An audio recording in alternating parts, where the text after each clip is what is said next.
Assalamualaikum warahmatullahi wabarakatuh. Selamat pagi anak-anak semua. Sebelum melanjut materi, perkenalan dulu ya. Perkenalkan, nama saya Ustadzah Rizky Munfarida, bisa dipanggil dengan Ustadzah Rizky, yang nantinya akan menemani kalian belajar Quran Hadis selama 1 semester ke depan. Mulai pelajaran pagi hari ini, coba dibuka dulu LKS-nya Al-Quran dan Hadis halaman 5. Di situ tertera yang berjudul Al-Quran dan Hadis Pedoman Hidup untuk Manusia. Sebenarnya Al-Quran ringkas, Al-Quran itu apa sih? Al-Quran berasal dari bahasa Arab yaitu qoro'ah yaqro'u Qur'anan, yang artinya bacaan. Tapi untuk istilah adalah Al-Quran, firman Allah Subhanahu wa Ta'ala, yang diturunkan kepada Nabi Muhammad SAW melalui malaikat Jibril, yang disampaikan untuk manusia, dan barang siapa yang membacanya akan dinilai dengan ibadah. Selanjutnya yaitu proses dan cara turunnya Al-Quran. Al-Quran turun dengan 3 cara, yaitu yang pertama di Lauhul Mahfudz, yang kedua di Baitul Izzah, dan yang terakhir kepada Nabi Muhammad SAW. Sedangkan turunnya kepada Nabi itu ada beberapa cara, yaitu melalui mimpi yang benar. Kedua, Jibril menampakkan menjadi laki-laki yang tampan dan menyampaikan wahyunya. Dan yang ketiga, itu melewati hati. Dalam hal ini, tiba-tiba ketika Rasulullah itu tidur, tidak merasakan kedatangannya Jibril, namun merasakan langsung di hati bahwa wahyu Al-Quran itu sampai langsung ke hatinya Nabi Muhammad SAW. Ya, yang keempat yaitu bahwa wahyu itu turun kepada Nabi Muhammad SAW seperti bunyi lonceng yang sangat menggetarkan, sehingga Nabi Muhammad SAW pun merasakan keringat dingin. Yang kelima yaitu bahwa wahyu itu melebur dengan malaikat Jibril yang langsung masuk ke dalam hati Rasulullah SAW, sehingga beliau hanya mampu merasakan wahyu tanpa merasakan kehadiran dan kedatangannya Jibril. Terakhir, bahwa Al-Quran itu turun kepada Nabi Muhammad SAW dengan cara Israfil turun langsung membawa beberapa kalimat dan wahyu sebelum datangnya Jibril, dan langsung disampaikan kepada Nabi Muhammad. Dan selanjutnya yaitu kedudukan dan fungsi Al-Quran, bahwa Al-Quran ini menempati posisi yang paling tinggi. Al-Quran merupakan sumber hukum dan peraturan dari semua cabang ilmu. Misalnya saja, yang pertama yaitu Al-Quran sebagai sumber disiplin ilmu keislaman. Yang pertama, sumber disiplin ilmu keislaman itu maksudnya gimana? Di dalam Islam ada ilmu tauhid, ilmu hukum, ilmu tasawuf, itu semuanya berasal dari Al-Quran. Kita mengambil hukum, misalnya hukum makanan halal, kita ngambilnya dari Al-Quran, kan di Al-Quran juga ada dalilnya, kayak gitu. Yang kedua, kedudukan Al-Quran yaitu kitabul naba wal akhir. Maksudnya apa sih? Yaitu berita dan kabar, bahwa Al-Quran itu merupakan sumber kabar dan berita bagi umat manusia, yaitu minhajul hayah, atau yang disebut dengan pedoman hidup, bahwa Al-Quran itu dijadikan sebagai pedoman hidup bagi umat manusia. Ya, nomor 4 yaitu bahwa Al-Quran bersifat abadi. Al-Quran tidak akan terganti oleh kitab apapun sampai hari kiamat, dan keasliannya pun dijaga sepanjang masa. Maka dari itu sangat cocok sekali buat dijadikan pedoman hidup bagi umat manusia. Yang kelima yaitu Al-Quran dinukil secara mutawatir. Maksudnya mutawatir itu apa sih?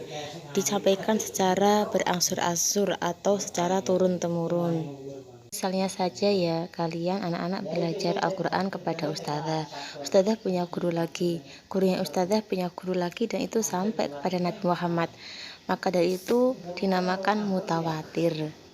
Hanya kitab Al-Quran saja yang mempunyai jalan mutawatir, yaitu mempunyai guru secara runtut, dan itu sampai Nabi Muhammad SAW. Berbeda dengan ilmu-ilmu yang lainnya.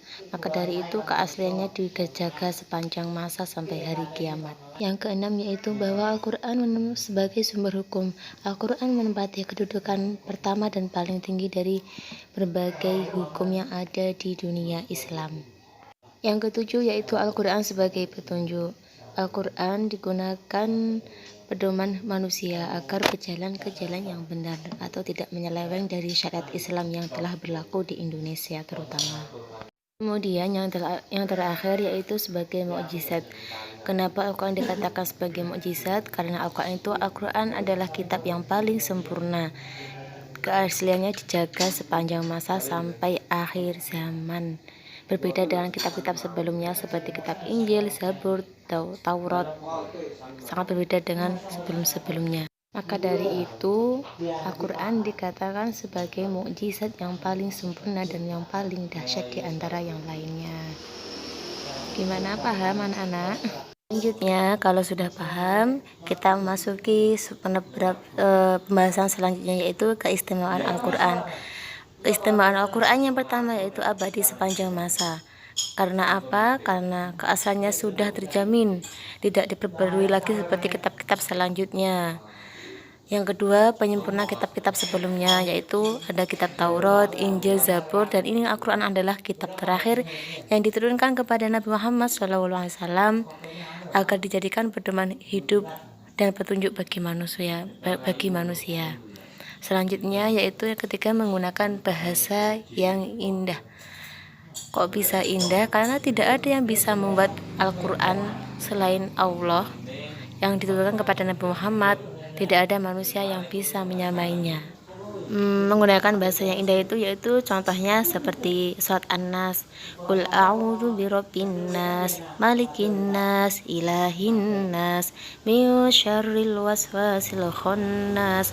Itu semua akhir ayatnya itu berbunyi dengan nas gitu. Tidak ada manusia yang mampu dan bisa menandingi Al-Quran. Disuruh buat syair kayak gitu ya nggak ada yang bisa. Orang Arab aja tidak bisa.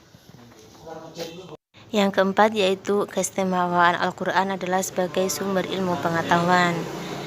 Yang kelima, menyejukkan bagi pendengarnya. Misalnya ada yang baca Al-Quran, itu ada suara hati seseorang yang tersentuh karena terenyuh gitu loh mendengar Al-Quran itu, karena bahasanya sangat indah, apalagi suaranya juga bagus. Kemudian yang terakhir yaitu menghilangkan perbedaan manusia dari berbagai sisi. Di hadapan Al-Quran, di hadapan Allah itu manusia sama dari segi fisik dan dari segi apapun. Yang membedakan hanyalah ketakwaan manusia terhadap penciptanya. Itulah beberapa keistimewaan Al-Quran yang dapat Ustazah jelaskan. Pembahasan selanjutnya yaitu nama-nama lain dari Al-Quran.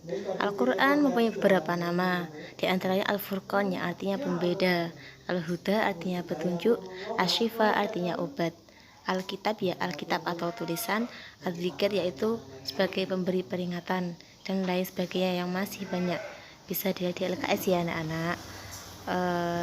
Terus selanjutnya nanti jika ada yang kurang paham, silahkan VN atau Jabri ke Ustazah. Caranya perkenalkan diri, dari mana, terus habis itu silahkan tanya, tidak apa-apa. Siap? Walaupun belajarnya kita online atau daring, semoga anak-anak tetap semangat ya belajar, dan jangan lupa tetap jaga kesehatan, pakai masker, dan sering-sering cuci tangan. Cukup sekian dari Ustazah. Ada kurang lebihnya mohon maaf. Ihdinas syiratal mustaqim. Wassalamualaikum warahmatullahi wabarakatuh.